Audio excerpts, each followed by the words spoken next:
올림픽 때 금메달을 따면 참 좋죠. 연금도 나오고, 2개 따면 또 목돈이 나오고, 그러니까 뭐 얼마나 좋겠습니까? 그런데 뭐 동메달도 좋죠. 그 은메달보다도 동메달 따는 사람이 더 성취감이 크다고 그러거든요.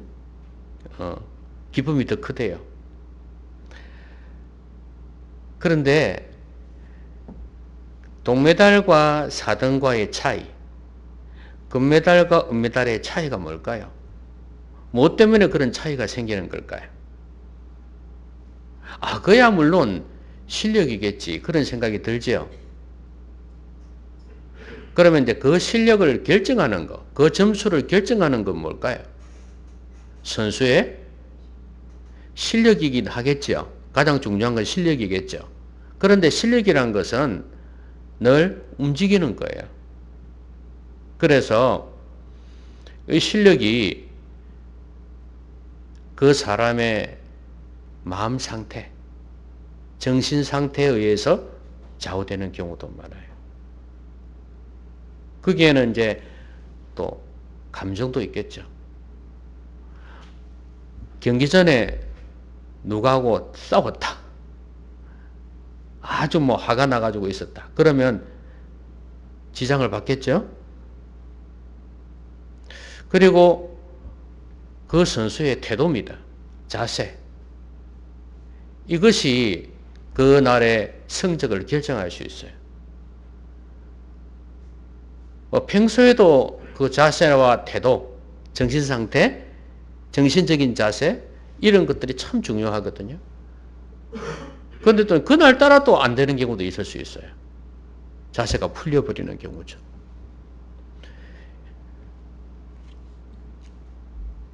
지난주에는 우리가 전도의 내용에 대해서 봤습니다. 간증이었습니다. 간증은 결국 내용 아니겠어요?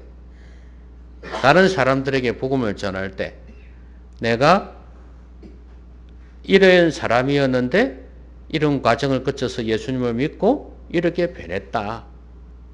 예? 그러니 너희들도 예수님 믿었으면 좋겠다. 나처럼 되었으면 좋겠다. 이 말 아니에요. 그냥 전하는 내용이 있어요. 그렇죠? 그런데 사도 바울이 오늘은 전하는 내용보다도 전하는 태도, 전하는 자세, 정신 자세, 이거에 대해서 말씀을 하고 있어요.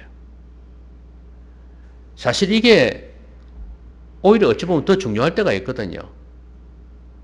여러분, 태도가 내용을 오히려 좌지우지할 수도 있어요. 아무리 옳은 말이라도 시건방지게 이야기하면 이 사람을 자존심 상하게 만들어버리면 안 들려오거든요. 맞나요? 네. 그래서 여자들이 남편을 다스릴 때 어떻게 해야 돼요? 막 잔소리를 해대면 마음으로 안 들어와요. 이쪽 귀로 들었다가 저쪽 귀로 나가버려요. 그럼 어떻게 해야 돼요? 지혜롭게 말을 해야 되는 거예요. 엄마가 아이를 다그칠 때, 공부하는다고 다그칠 때 늘상 하는 말 있지 않습니까? 방울뱀 소리 내면서 쉬 하면서 하는 소리 있잖아요. 그러면서 막 야단을 칠 때 그때도 마찬가지. 지혜롭게 이야기를 해야 되거든요.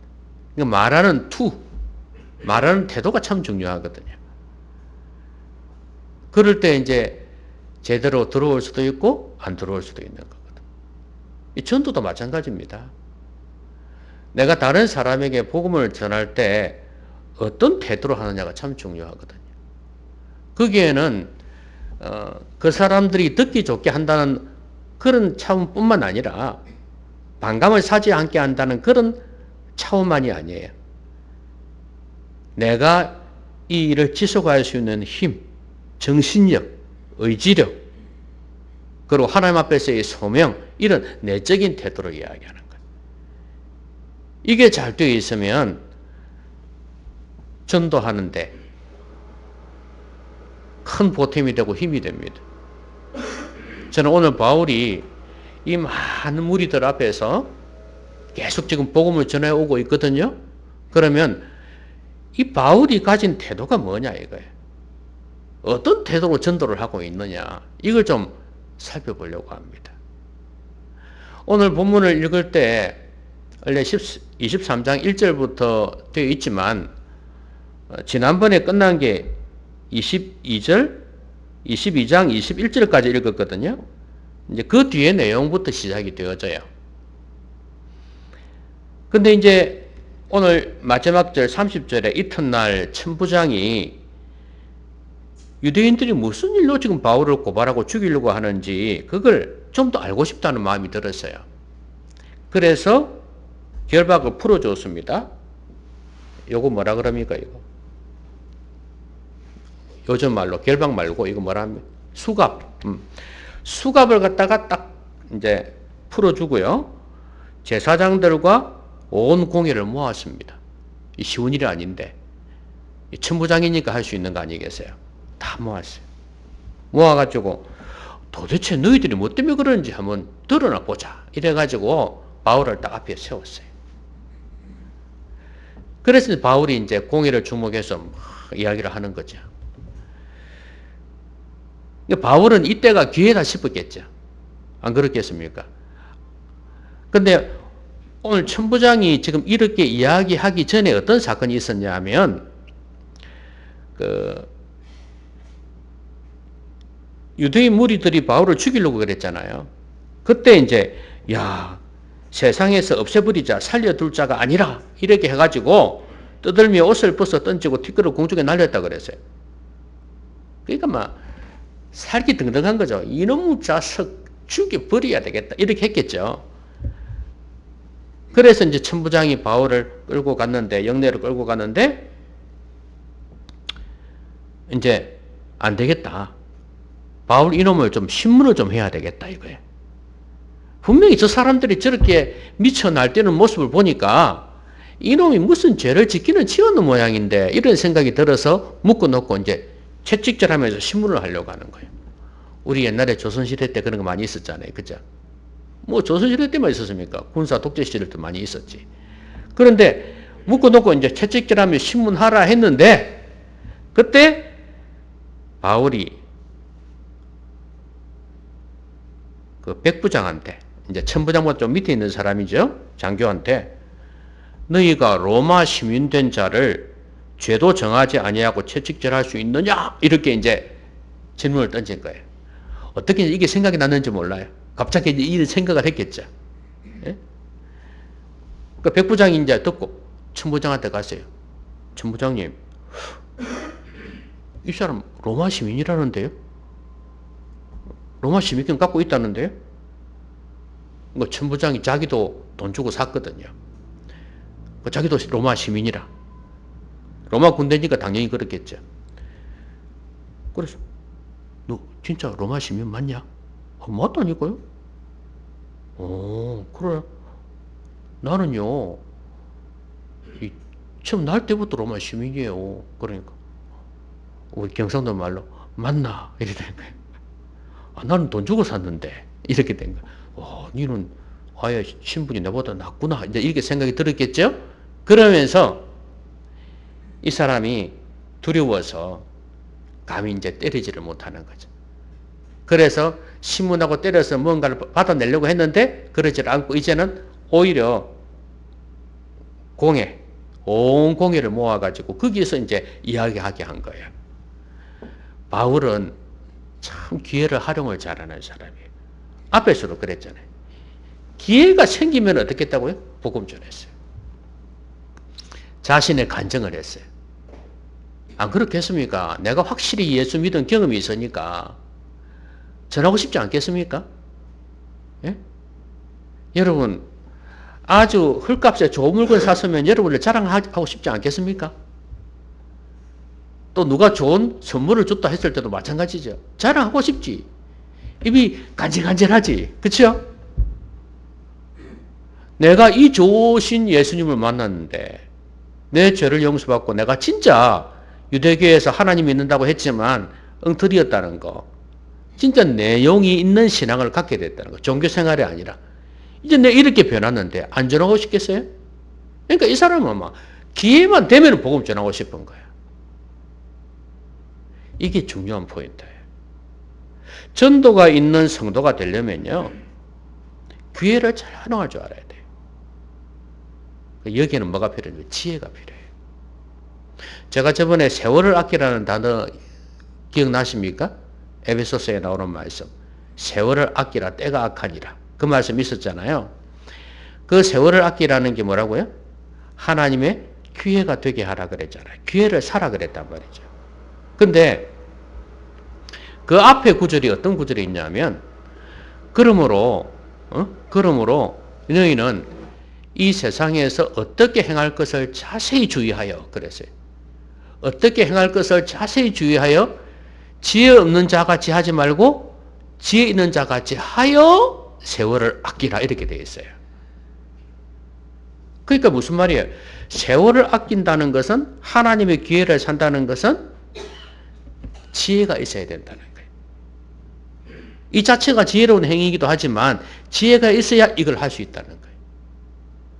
그러니까 바울 입장에서 볼 때는 이런 시간 기회가 올 때마다 복음을 전했잖아요. 하나님이 기회가 되게 한 거예요. 이 모든 순간순간들이. 로마 시민권 이야기 나왔을 때도 그렇고, 또 무리 앞에 세웠을 때도 그렇고, 이때는 복음 전할 기회라고 생각한 거예요. 근데 어떻게 로마 시민권 이야기를 했으며 이런 기회를 포착할 수 있었을까? 이건 지혜가 있었기 때문에 가능한 거예요. 이 세상에는 지식 있는 사람보다도 지혜 있는 사람이 더 중요하다 그러잖아요. 그런 것처럼 바울은 지혜가 있었기 때문에 기회를 활용할 수 있었습니다. 그런데 이 지혜는 언제 오냐 하면 멍 때리고 있는데 지혜가 오는 거 아니거든요. 마음이 있어야 지혜가 와요. 예를 들어서 내가 장사를 하는데 어떻게 하면 내가 손님들을 더 마음에 들게 할 수 있을까? 더 오게 할 수 있을까? 이런 생각할 거 아니겠어요? 그렇죠? 그런 마음이 자꾸 든단 말이죠. 그죠? 그런 마음이 있어야지 지혜도 생기는 거예요. 관심이 있고 마음이 있을 때 지혜가 오는 거예요. 근데 그거 없으면은요, 에이, 뭐 하다가 안 되면 가만 다 버리지 뭐. 이래 버리면은 벌써 그걸 포기하고 있다는 거거든요. 그런 태도를 가지고 있으면 지혜가 안 생깁니다. 거기에는 마음이 들어갈 수 있으려면 뭐가 필요해요? 기도가 필요해요. 그 부분을 놓고 계속 기도하다 보면, 기도가 있다는 거면 마음이 있다는 거거든요. 그렇죠? 마음이 있다 보니까 계속 기도하게 되고, 기도하다 보면 뭐가 돼? 지혜가 생기는 거예요. 옳거니 하나님께서 아이디어를 주실 수 있잖아요. 지혜를 주신단 말이에요. 이러면 되겠구나 하는 마음이 생기겠죠. 바울도 그랬기 때문에 이런 시간들을 잘 활용을 했어요. 기회를 잘 활용해서 복음을 전했던 겁니다. 이 사람은 복음 전하는 것에 마음이 그냥 100%거든요. 그렇죠? 그렇기 때문에 늘 마음이 있었어요. 늘 기도했고, 그렇기 때문에 지혜가 생겼다고 봐요. 그래서 이런 순간순간을 잘 활용했다. 그렇게 보시면 되겠습니다. 마음이 없으면 방법도 없다. 방법도 안 보인다 그러잖아요. 핑계만 있다 그러잖아요. 마음이 있으면 길이 보인다 그러잖아요. 여러분도 복음 전하는 거, 전도하는 거 나하고는 상관없는 일이야 생각하면 절대 방법이 안 보입니다. 지혜가 안 생깁니다. 길이 없습니다. 근데 자꾸 기도하면서 신경을 쓰다 보면 방법이 보일 것입니다. 이제 우리가 이 영혼 구원을 위해서, 다른 여러분의 개인적인 일도 마찬가지겠지만 우리 교회를 위해서, 또 전도를 위해서 마음을 놓고 마음을 쓰고 기도를 하기 시작하십시오. 기도하기 시작하면 그게 이제 방법이 하나씩 보일 수 있습니다. 내가 할 수 있는 그 방법이 보일 거예요. 그러면 기회를 활용해서 잘 복음을 전할 수 있지 않겠습니까? 그죠? 봐라. 이 말씀을 듣는데도 나하고 상관없다는 듯이 듣고 있는 사람들이 있는 것 같다. 딱 두 사람이 있네, 두 사람이. 누구라고 이야기 안 하겠지만 딱 두 사람이 있어.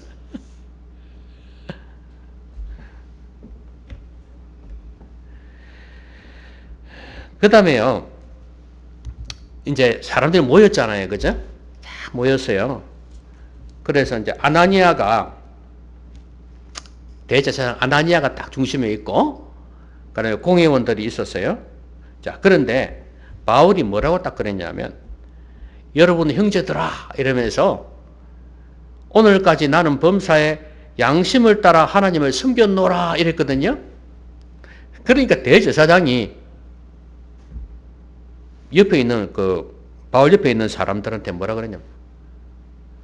야, 그럼 바울 그놈 입을 쳐라 이래 된 거예요. 아니, 무슨 말 했다고? 나는 범사에 양심을 따라 하나님 섬겼다 그러니까 입을 쳐라, 입을 쳐라. 어디 입을 놀려야 되냐 이거예요. 그러니까 자기들이 볼 때는 바울이 뭐 율법을 폐한다, 율법을 어긴다, 지킬 필요가 없다는 식으로 이야기했다고 이러면서 막 공격했지 않습니까? 우리 전통을 무시했다고 그러면서. 그러니까 자기들이 볼 때 바울은 배교자야, 배교자. 배신자라고. 그런 놈이 무슨 하나님을 잘 믿어? 뭐 양심을 따라 섬겨? 웃기고 있네. 입을 쳐라 이렇게 된 거예요. 그러니까 바울이 다 가만히 있지를 않습니다. 회칠한 담이여, 하나님이 너를 치시리로다. 어디 감히 나를 치라고 그러냐? 하나님이 너를 치시리로다. 내가 나를 율법대로 심판한다고 앉아서 율법을 어기고 나를 치라 하느냐? 이렇게 된 거예요. 그러니까 한마디로 이야기하면 너 율법 잘 지키냐? 너도 율법 지키지 않는 주제에 뭐 나보고 뭐 율법 안 지킨다고 입을 치라고? 이렇게 된 거예요. 해칠한 담이란 것은 해칠한 무덤이란 말하고 같은 거예요. 끝으로 볼 때는 화려하게 꾸며놓은 외식하는 형식적인 사람들이 내용이 없다 그 말이에요. 그러니까 옆에 있는 사람들이 야 이놈 니 지금 대제사장한테 지금 욕을 해? 이리 된 거예요. 어느 안전이라고 옛날 우리 조선시대 말로 어느 안전이라고 막 야단을 친 거예요. 그러니까 바울이 이제 사실 알았겠죠. 알았지만 모른 척 하는 것 같아요. 보니까 오 그래 대제사장이라고? 나 몰랐네. 아유 나는 이제 속으로 이거지. 나 대제사장이 뭐 저런 사람이 무슨 대제사장이냐 이렇게 생각했다. 이제 이거예요. 자격도 없는 것 같은데 뭐 말하는 거 봐도 그렇고 뭐 아이고 대제사장 아이고 웃긴다 이런 식이었다 이거예요. 근데 대제사장이라고? 아이고 미안하네 이렇게 된 거예요. 아이고 나 몰랐다. 아이 성경에도 안 그래놨냐? 너의 백성의 관리를 비방하지 말라 안 그랬냐? 아유 그러면 안 되지 이 말이에요. 좀 비꼬듯이 하는 말 같지 그죠? 그러니까 말하는 폼새를 봐서는 나 저 사람이 대제사장 자격이 없다고 생각한다 이 말이에요. 돌려서 하는 말이에요.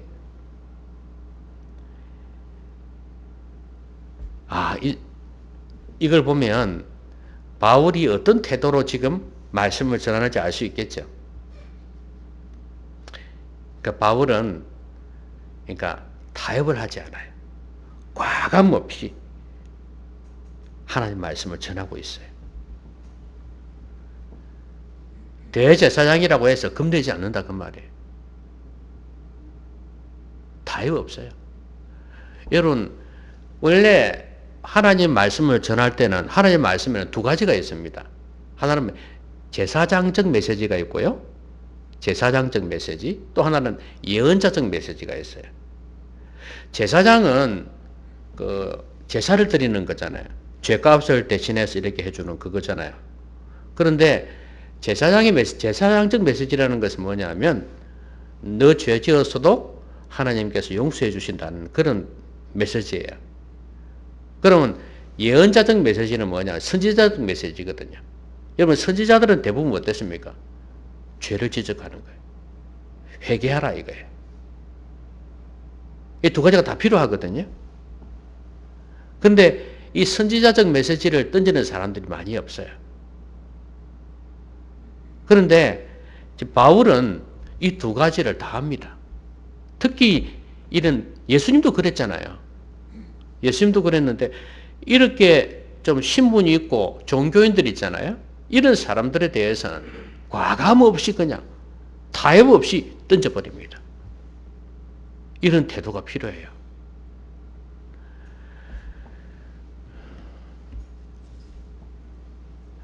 이 아나니아는 자기 기준 가지고 좀 평가하고 있는 거예요. 여러분, 세상에는 이런 사람들이 많습니다. 자기는 지금 형식만 남아있는 사람인데, 껍데기만 있는 사람인데, 자기는 잘 믿는 것처럼 착각하는 거예요. 내가 대제사장인데, 이렇게 생각하는 거죠. 그런데 예수님이 볼 때도 그랬고, 오늘 바울이 볼 때도 그렇고,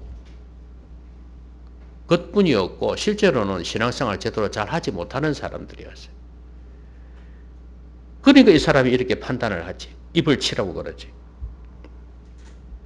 근데 눈치 보지 않습니다. 그리고 또 하나는 지금 여기에 무리들 중에는, 유대인들 중에는 바리새인들이 있었고 사두개인들이 있었다 그랬죠.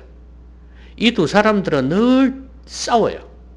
왜냐하면 사두개인은요, 사두개파가 있어요. 사두개인은 부활이 없다고 생각하는 사람이에요. 그리고 천사도 영도 없다고 생각하는 사람. 그런데 바리새인은 다 있다고 믿는 거거든요. 바리새인이 옳은 거죠. 예수님을 안 믿어서 그렇지. 이 교리는 바로 알고 믿고 있는 거예요. 그런데 늘 이 두 사람들 싸워. 그런데 지금 예수님을 죽일 때도 그랬고 바울을 잡아 죽일 때도 그렇고 이때는 또 하나가 된다고. 하나가 되는데, 그런데 사실은 여기서 더 독한 놈이 누구냐 하면 사두개인들이에요.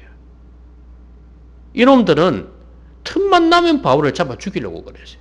원래 극단적인 사람도 있잖아요. 여러분, 정치도 그렇잖아요. 그죠? 극우가 있고 극좌가 있잖아요. 이런 사람들이 더 세잖아. 그죠? 더 큰 영향력을 미쳐. 너희들 우리 말 안 들으면 탈락시킬 거야. 뭐 이런 식으로 협박을 해버리고. 그러니까 이런 사람들이 많이 있어요. 여기도 마찬가지예요. 사두개인들이 더 독해요. 일반 흐름은 바리새인 흐름인데 이 사람도 어디서 교리를 배웠는지 모르겠지만 부활도 천사도 없다 이거예요. 이걸 주장하는 사람들이거든.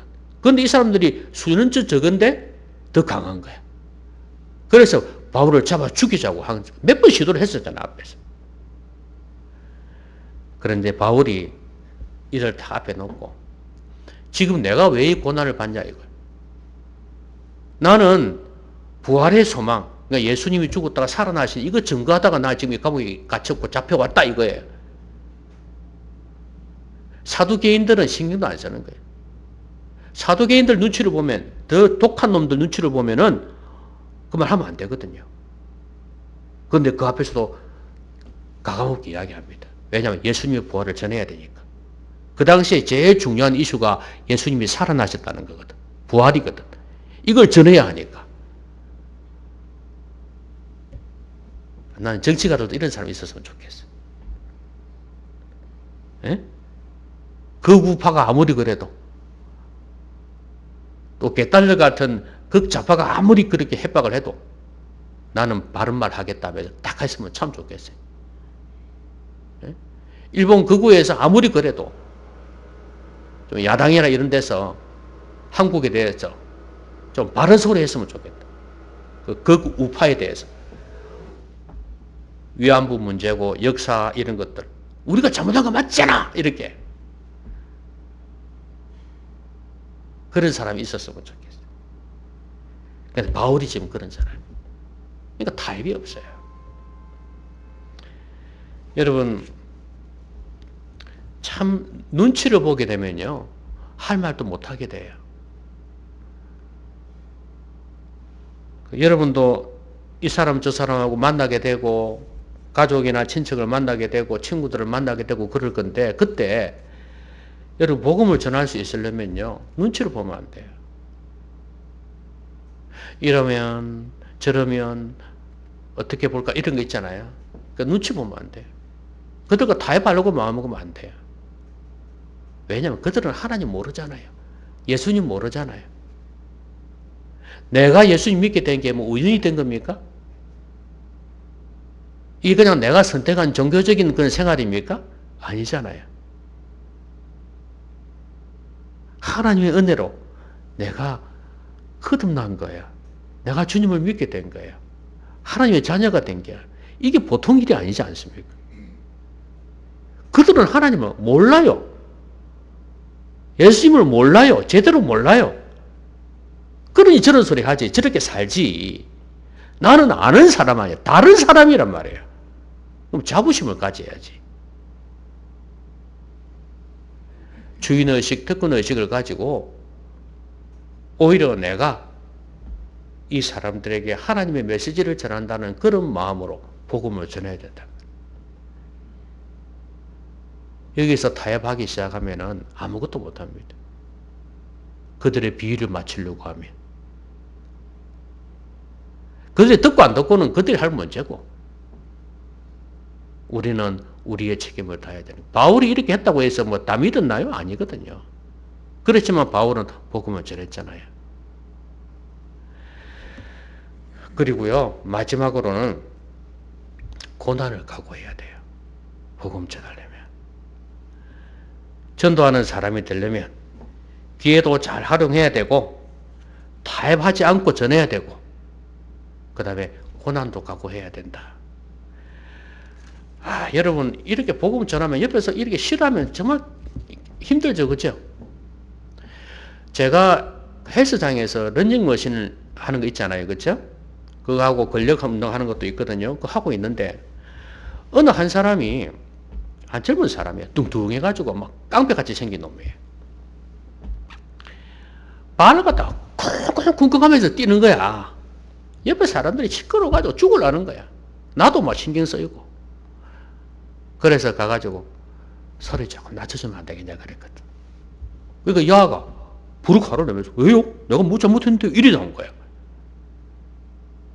옆에 사람들도 아주 말도 다 싫다고 그러는데 고집을 부리는 거야. 나는 이때까지 이렇게 해도 아무도 나한테 말하는 사람이 없었다.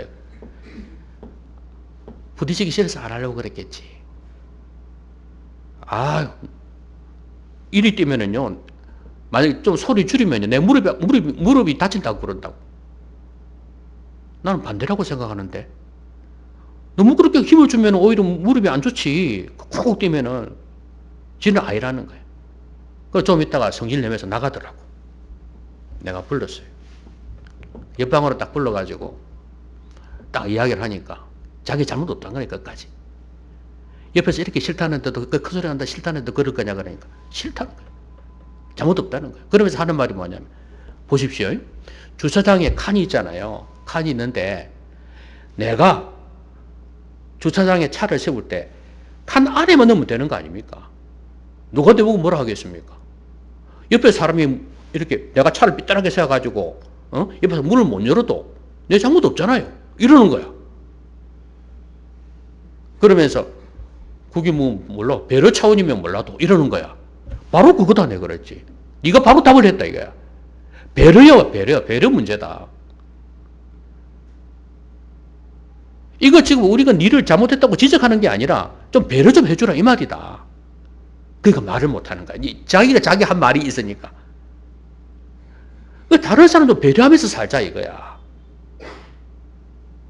그때는 이제 꼬리를 내리고 이제, 자, 니를 지적하려고, 니를 공격하려고 한 거 아니다. 배려다. 우리 배려하면 좀 살자. 그러니까 이제 말을 못 하더라고.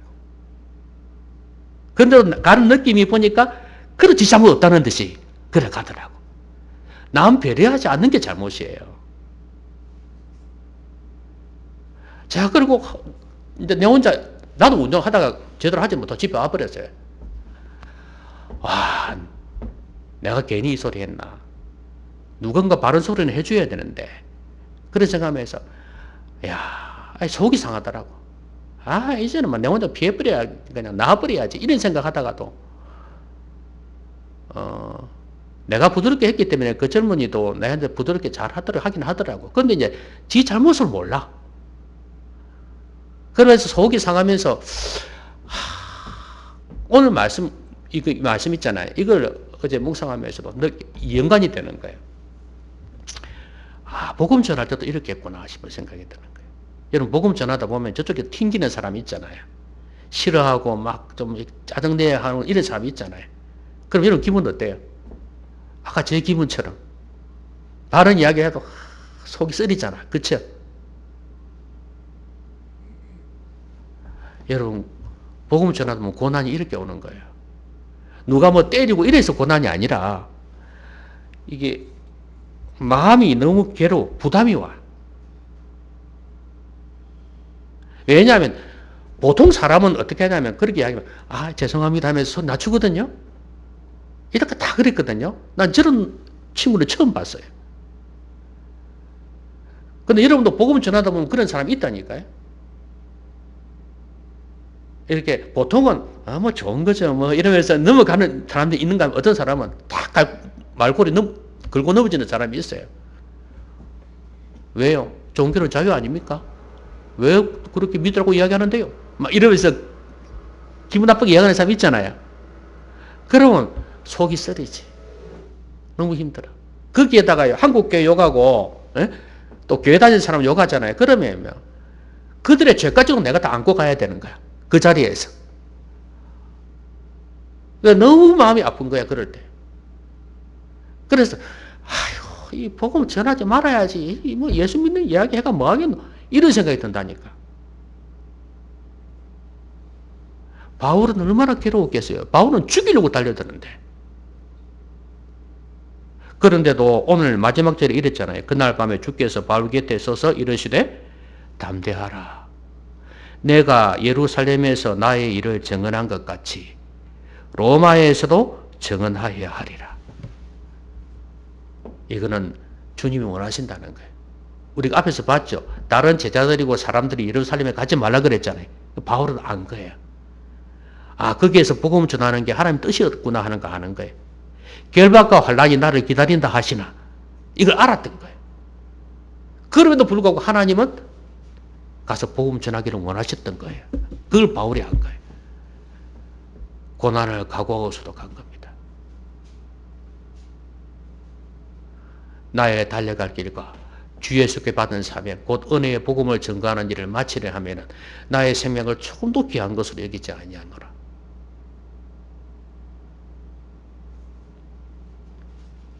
좋은 대우만 받으려 하면 복음 전할 수 없습니다, 여러분. 어떨 때는 싸울 수도 있고 바울도 많이 논쟁했잖아요. 어떨 때는 비난받을 수도 있고 욕들은 먹을 수 있고 손해볼 수 있고 그럼에도 복음을 전했습니다. 사명이니까요. 여러분 지난주에 보았듯이 사명이란 것은 하나님께서 부르실 때 각자에게 맡기신 뜻이에요. 여러분들을 하나님 부르셨을 때는 여러분 각자를 향하신 하나님의 뜻이 있다 이 말이에요. 기본적인 성도로서의 뜻도 있고 여러분 각자를 향하신 뜻이 있어요. 너는 이렇게 살았으면 좋겠다는 거예요. 그것을 이루어 가야 돼요. 그러려면 고난을 각오하지 않을 수 없습니다. 피하지 마십시오.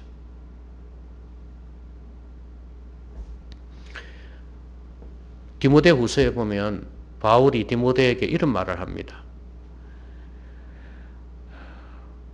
바른 교훈을 받지 아니하고 기가 가려워서 자기 사역을 쫓을 스승을 많이 두고 있다.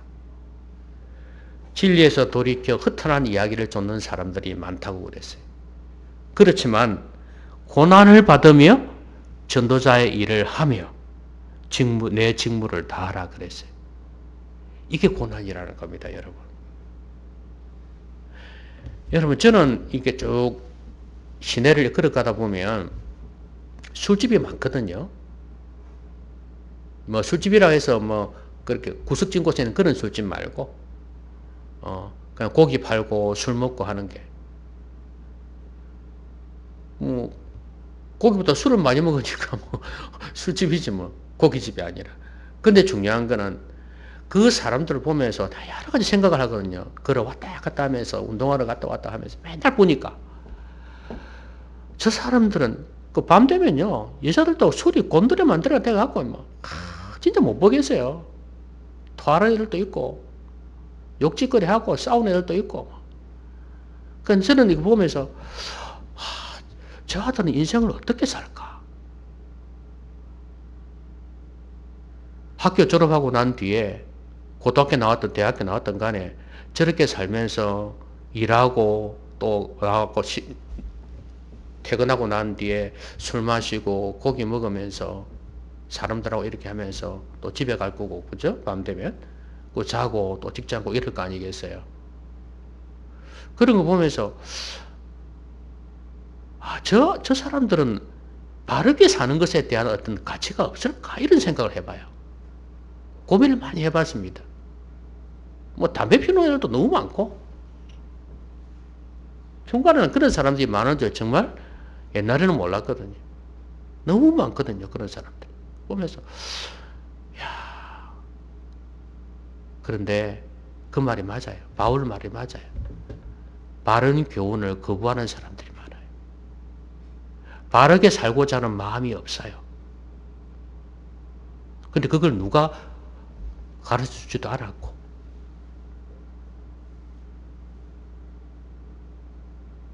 아무도 이야기 안 해주는 거예요. 심지어 고등학생들이 밤 12시 돼도 모여 앉아고 담배 피우고 앉아있는데 그런 사람들은 부모가 있을 거 아니에요. 그럼 부모들이 왜 부모가 없나? 이혼했나? 이혼한 사람도 많을 거예요. 이혼해도 저걸 제지를 못하는구나. 왜냐하면 자기들의 삶도 깨끗하지 못하니까 그럴 가능성이 많아요. 이런 사회에서 복음을 전한다는 건 정말 고역입니다. 고통입니다.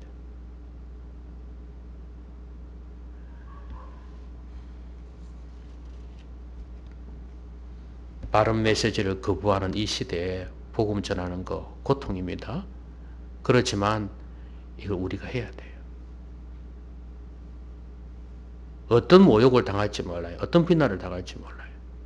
그렇지만 해야 될 일이에요.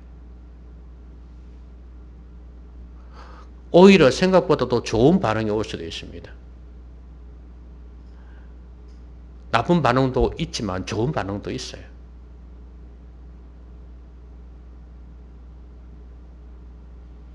저는 담배 피우는 사람들 보면서 자강천에서 담배 못 피우게 되어 있거든요.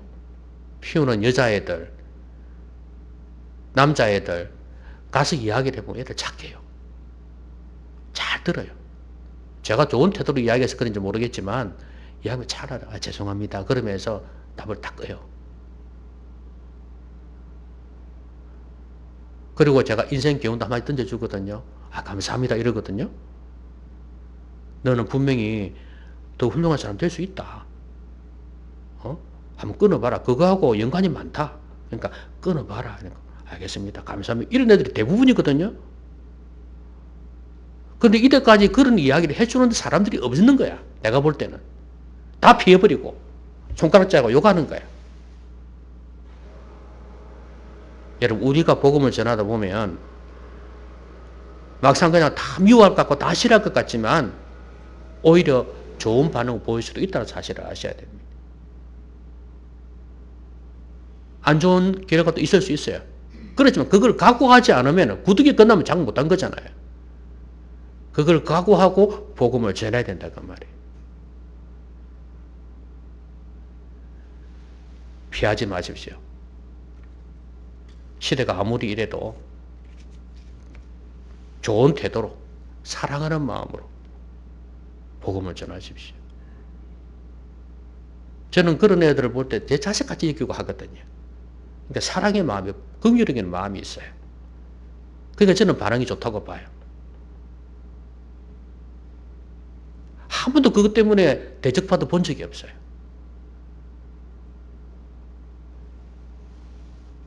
여러분들도 그런 마음으로 복음을 전했으면 좋겠습니다.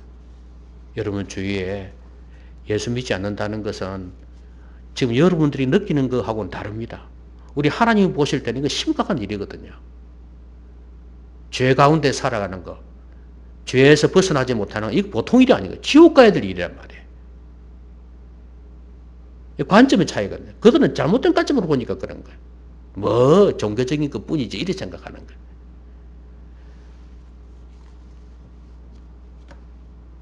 말씀했습니다. 전도는 우리 모두가 해야 돼. 성도라면 해야 될 일입니다. 기회를 잘 활용하십시오. 계속 기도하면서 하나님께서 지혜를 주시도록. 그래서 기회를 잘 활용하시기 바랍니다. 마음이 있으면 방법이 보인다 그랬잖아요. 그리고 타협 없이 하십시오. 타협하려고 하면은 복음 못 전합니다. 그들의 비위 맞춰주고 그들의 환심을 사고 하려면 복음 못 전합니다. 오히려 고난을 각오해야 됩니다. 그래서 긍휼히 여기는 마음으로 복음 전해서 하나님이 택하신 백성 우리를 통해 구원하실 거고 안 그럴 사람은 또 거부하겠죠. 나중에 하나님 앞에 섰을 때 이 일로 인해서 칭찬 듣는 성도가 되어야 되지 않겠습니까? 전도가 있는 우리 모두가 되시기 바랍니다. 기도합시다. 같이 한번 기도하겠습니다. 오늘 말씀 생각하면서